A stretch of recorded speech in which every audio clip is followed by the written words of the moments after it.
Elles pèsent une dizaine de kilos et peuvent monter en ligne droite à 80 ou 90 km/h. Bienvenue dans le monde des voitures radiocommandées à l'échelle 1/5. Ici, les règles sont les mêmes que pour les courses de berline classiques, à quelques petites exceptions. On est sur une course de 35 minutes, sans ravitaillement, avec une gestion de plein, et ce qui fait que dans les derniers tours, on peut se retrouver avec une voiture qui tombe en panne d'essence.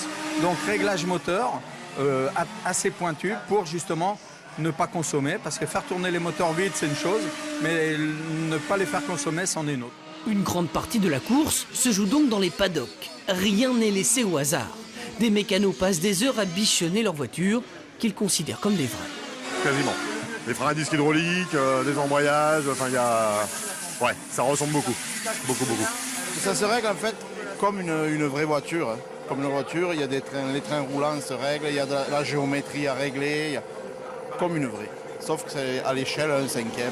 Tout est donc une question de détail. Ainsi, avant la course, toutes les écuries utilisent des couvertures chauffantes pour les pneus. Comme ça, dès qu'on va commencer notre qualification, nos pneus seront déjà chauds et on va pouvoir attaquer tout de suite.